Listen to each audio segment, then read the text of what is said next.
We Dig Community tells the stories of the people and organizations behind Community Bucket's service-made social mission. We hope you enjoyed this episode and, of course, subscribe to listen to future shows and stay part of the community. Okay, we are live. Welcome, everybody. Welcome. We are pleased to have Marcus Cantu. Marcus is the Resource Services Director at Partnerships for Children and has been a partner of Community Bucket in our Austin chapter. Welcome, Marcus. Hi, thanks for having me. I'm excited to be here. Yes, thank you so much. Thank you. We are excited to dive in today, just really to learn about your organization and some of the work that we've been able to do with you so far in Austin, and hopefully dive into ways that we can continue supporting Partnerships for Children going forward.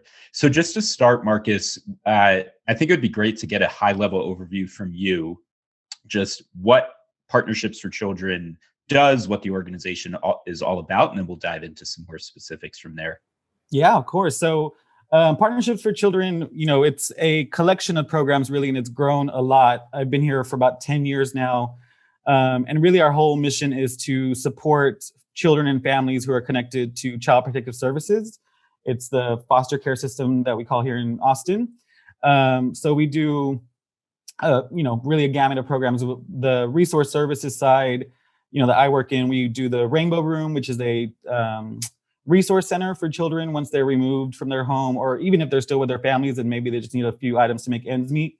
We provide, hygiene items and diapers and car seats and any of the basic need items that children may be lacking or in need of. We do a holiday program in the fall, which is super fun. And the kids get to actually submit 3 wishes to us, which is very cool because I don't like to just assume that, a little girl wants a Barbie or a little boy wants a football. We want to get what they are interested in. And so that is awesome. And the community rallies around and turns those wishes into gifts. And then on the other side of things, we do support, what we call support services for the kids. And so that's more of our mentoring program for kids aging out of care when they are turning 18 and ready to go off and live independently. And we want to make sure that they are on the right path and have the tools that they need, just because they really don't have anybody telling them, you need to fill out these applications or build your resume and do stuff like that. So we match them with a mentor to prepare them for that independent living. And then we do the Heart Gallery of Central Texas. I know these are a lot of programs, but no, it's great. Yeah, which is our adoption awareness program for kids that are looking for a forever family. And the program's super cool. It takes portraits of them and kind of raises awareness in the community, and it's shot up their chances of being adopted by 60% or a little bit over that. So we've had that one for about 5 years, and it's been super cool and successful to see the kids finding homes and not kind of just waiting in the system to be adopted. Wow. Yeah. And so, it's really cool. And then we just recently took on this new program. It's actually not new. It existed before us, but now it's under our umbrella, and it's called Kids in a New Groove, which is kind of fun. It's very connected to Austin. We're a very big music city here. And so it's music mentoring for kids in care also. And they get to be matched with someone who will teach them how to play an instrument or maybe use their vocal instrument if they like to do that. And we provide the instrument, and they get to do a program. And after a while, if they've met all their goals, they get an instrument that they can call their own. So I'm excited. We have our first concert with the kids coming up in a few months. And so I'm excited to see what that looks like. Dang, yeah. It sounds like you have quite a few programs, which is awesome. It's really exciting to see and hear about. And I do want to hear a little bit about your role, but first I'd love to hear, how did you get involved in this space? There's a lot of things happening, and perhaps even the organization. You can tell maybe some background there. Yeah, for sure. So it's kind of funny. I never really, thought I was going to be in the nonprofit world or, what I was going to do after school. So I started going to college up here, and then quickly figured out maybe after about a year that wasn't my route to go to school. So I was working for an after school program while I was going to school. And once I stopped, I was like, okay, well, now I need to get a full-time job and start making money, not be a poor college student. So I ended up working in their office at that after school program for a few years. And I fell into the role just to get a job, and it was enrollment representative there. So I was able to help families get financial assistance to get into the program of after school care. So it was super rewarding once I got to do it, to see the families, grateful. It was a lot of working families that couldn't afford to put their kids in after school care. And so it was like, okay, wow, I'm making a check and actually helping people and doing great stuff. So it was something I quickly thought, okay, this is what I want to be doing. And I did that for about 5 or 6 years, and then, was ready for a change. And my best friend was working here at Partnerships back in the day when it was just 2 people on staff. They only had a couple programs, and they were looking for someone to come in and help with their holiday program, kind of part-time. And I was like, you know what, I'm going to take the leap and just kind of see what that works like, and switch back to part-time for a little bit. And I loved it. I loved the people there. I loved that it was a small organization at the time. I mean, we've grown now to about 15 staff, so it's grown quite a bit. But so there was only 2 people here, and I was able to kind of grow and shift with roles over the years. And it's nice to be in a small nonprofit. You can have your voice heard and kind of help with the decision making, which is always fun. And yeah, I'm still able to help families and children, and then get paid to do that, which is awesome. Yeah. And see the rewards of the work that we do. So yeah, it sounds awesome. Maybe you can tell us a little bit now, so obviously you've been there, you said 10 years. So you've went from part-time, I assume full-time now. Tell us a little bit about what you're doing as the resource service director, and how that, tell us a little bit about that now. Yeah. So, like I said, I started with the holiday program and I did the bookkeeping for a while, and then jumped into kind of help run the Rainbow Room a little bit. And now, so resource services director, basically I do the stuff that we actually give tangible items out to the kids, the programs that involve that. So the Rainbow Room, the holiday program, and then I also do the volunteer coordinating.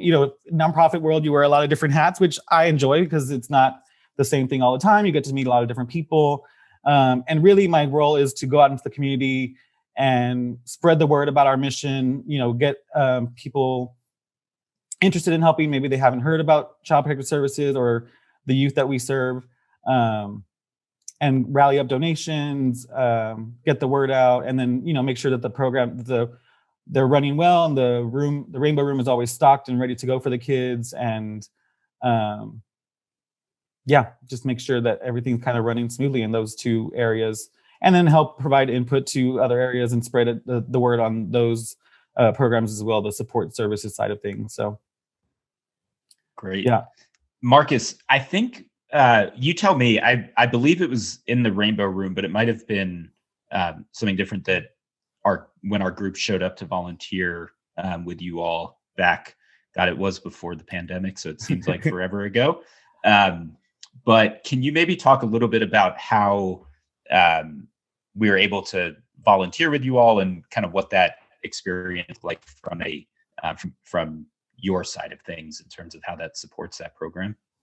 Yeah, for sure. So Community Bucket's been awesome. I met with Ian, who runs the chapter down here in Austin, I think late 2018 maybe, and gave him a tour of our space and kind of showed him what we do. And I love the program just because here in Austin, it's a very giving city, but there's not really any organizations or avenues for people to kind of get into volunteering. They don't really know how to get their foot in the door, or maybe they don't know what organizations are looking for volunteers. So I jumped at the opportunity to work with Community Bucket for that reason. And then I think it was early 2019, we had our first activity or volunteer day with you guys, and it was awesome. They came out. They did work in the Rainbow Room, so we processed went through donations, like kind of checked them in, restocked the shelves. I'm not actually can't remember, it was so long ago now, but I know it was like processing donations and probably working on diapers and clothing and getting all that stuff sorted and out and stuff. But it was really cool to see everyone, excited to kind of jump into the world a little bit. Maybe they hadn't volunteered in the past. And after, we gave a little tour, and after about 20, 30 minutes, everyone was having a great time and really enjoyed themselves. And then for us, it's great. We get to spread our mission and spread the word out to a new group of people. So it's been awesome. And then our second one was very memorable for me. We did it was like holiday wishes time. It was in November of 2019, I think.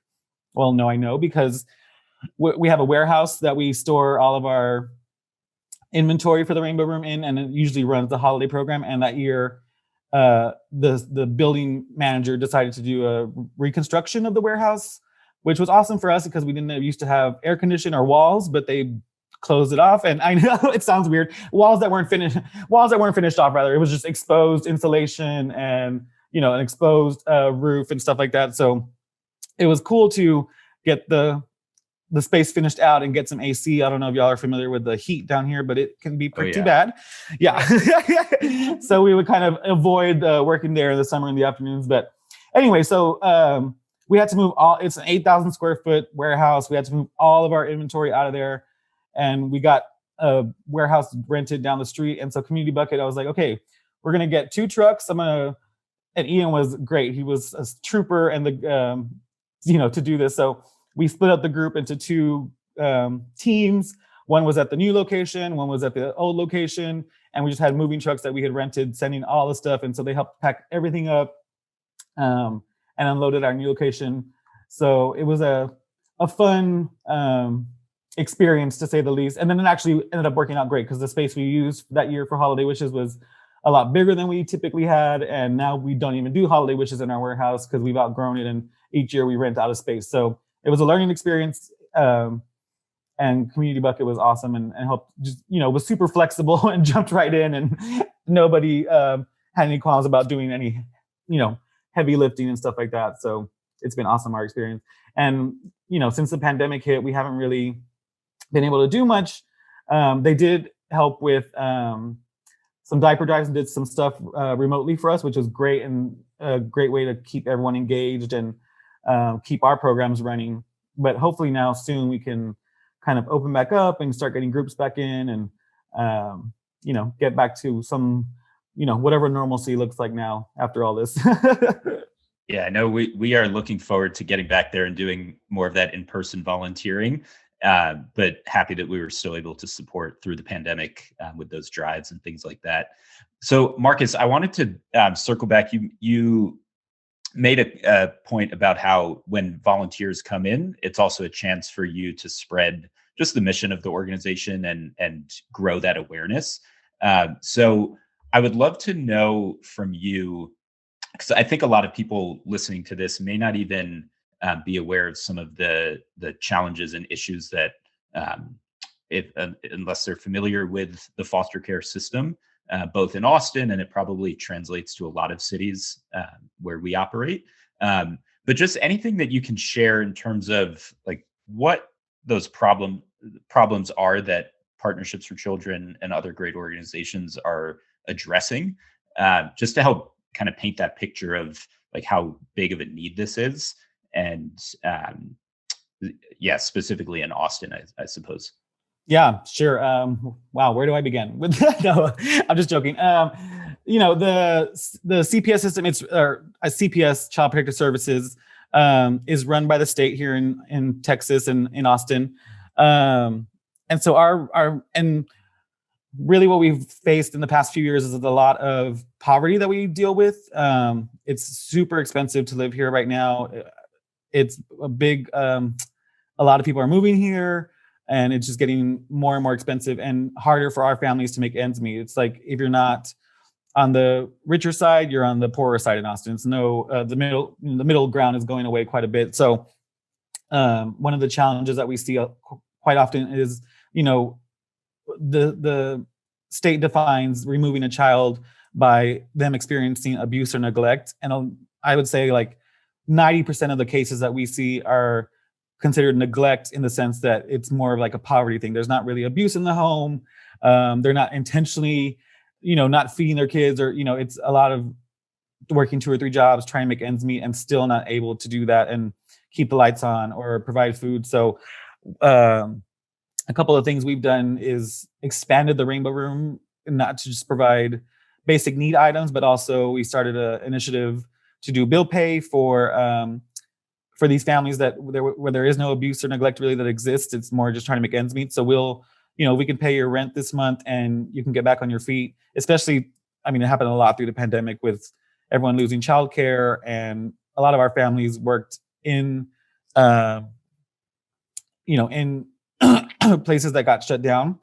So we really saw that pick up. And then, another challenge is, the disproportionality that exists in the kids that we do serve.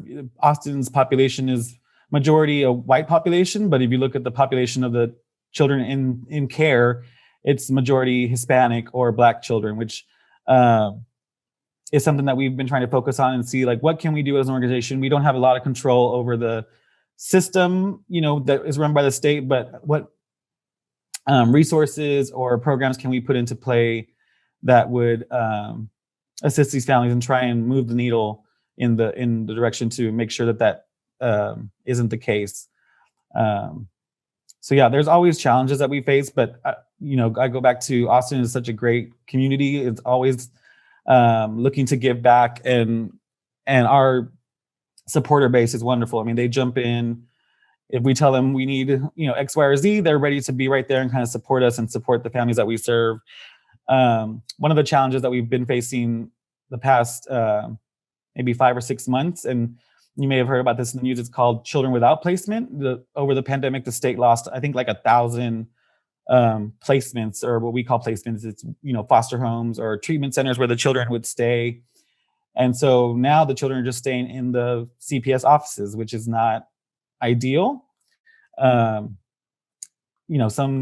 will stay for a couple days, some will stay for a couple weeks or beyond that, and there's really no solution right now to the problem.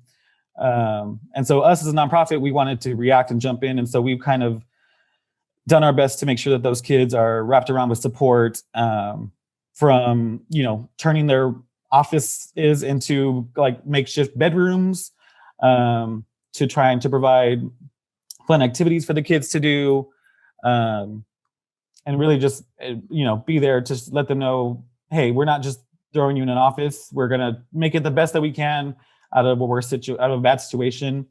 And yeah, I don't see the state being able to fix this anytime, other than us getting the word out and hopefully increasing those number of beds that are available for kids by getting more families to step up and become foster homes or become babysitters. There's plenty of ways to help out.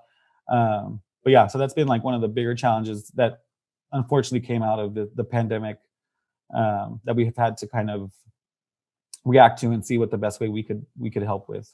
Yeah, well, and I think you've touched on it, but I think we would love to hear, and hopefully our listeners and people around Austin, like how can they maybe get involved or help? You mentioned them perhaps stepping up as some foster families, which is a commitment. Absolutely. So what are some like big ways, and maybe even small, tangible ways, or how do they get started? What do we need to know? What do the people listening need to know to help out? Yeah, for sure. So there is tons of ways to get involved. And I know adoption is a big step, and it's not, right for all families. Sometimes I feel like, I should take, maybe I want to take in a kid because this horrible situation that they're going through. But then I'm like, okay, that's not really my role here. So I'll take a step back and make sure I'm helping in the way that is best for everyone involved. So yeah, adoption is a great way to do it. And people always have this misconception that adoption is super expensive or it takes tons of resources to do that. And that's not always the case. We have an initiative called Foster Community that does what we call info sessions each month that people can sign up for. It's on our social media platforms, and it's just a dip your toes in. It provides information and kind of shows families what that entails, what the process is like, and provides different support avenues for anyone looking to do that. But there's plenty of other ways to get involved. You can sign up to be a babysitter for a family that does do adoption, and the rules are pretty stringent where they can't just let anyone watch the kid while they're being fostered, but it's a lot for the family to take on, right? So you can sign up to be a babysitter and help them and alleviate that struggle for a few hours. There's also, of course, volunteerism. You can come in and through Community Bucket and spend a couple hours with us and learn more and kind of tour our space and then see what what would call to you and kind of what avenue you'd like to help out with. We do a lot of mentoring of the kids, as I mentioned at the beginning. So if you're one that likes to be more one-on-one with the child, or have face-to-face time with them, you can always sign up to be a mentor. We right now in our mentoring program, the one that does kids or youth that are aging out of care, there's a huge need for male mentors. We like to match, and sometimes the male youth want to be with a female. It's up to the child, but sometimes they feel more comfortable with someone of their same gender. So right now we have a couple of kids that are in the wait list to get matched. And then on the other side, and the music mentoring side, we have a huge lack of female musicians that we're kind of trying to ramp up to get for our kids. So that's always an avenue. With our Heart Gallery, one of the things that it does is it takes professional portraits of children. So we have volunteer photographers, which is another great way to get involved. You can donate your time and skills and take a kid somewhere fun and capture their essence. And so it's not just an iPhone pic that gets posted on the website that doesn't really show their character come through. And that's always a fun activity for them and for the photographer, because they get to spend the day with a cool youth. And then there's easy ways to get involved. We have a rainbow room, what we call a rainbow room roundup each month. It's an e-blast that goes out that has the top 3 needs this month. Because of those children that are staying in the offices, it was towels and bedding and I think some hygiene items. And it's an Amazon wish list that gets blasted out. And so with 2 or 3 clicks, you can donate an item and it gets delivered right to our office. And it's an easy way to know that you're supporting the youth, and those go right on our shelves. So that the kids have access to them. They are able to come in 24/7 and grab anything they need. So yeah, there is tons of ways. And then of course, our social media platforms are great ways to stay involved. We do, like I said, a fun concert that's coming up with the kids. You can always support that way if you wanted to get the family out for a fun night out. We do events throughout the year. And the holidays are really a fun way to get, I always say it's our way in the door for people who are not familiar with CPS care, because you can come in and it's like Santa's workshop. We do 7,000 kids. They each get 3 gifts. So our warehouse is stuffed to the max with toys everywhere. It's a real fun site, and everyone's just pretty jolly and, running around and trying to make sure all these toys get to the right kiddos. So sorry, that was a long-winded answer, but that's great. And Marcus, what we'll do is post some links in the show notes as well, just for everything that you just shared. I think it's awesome that there's so many ways for people to get involved, bring different skill sets, everything from photography to mentoring to even just donating supplies or money when it's needed.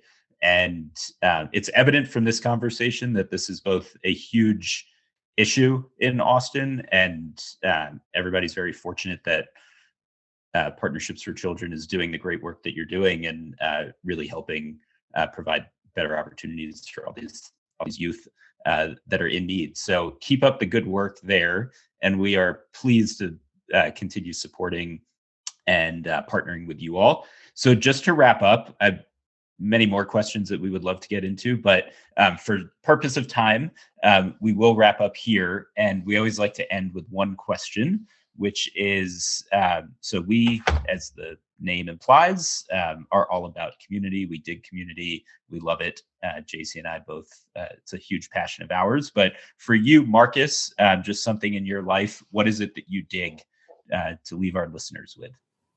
Oh, good question.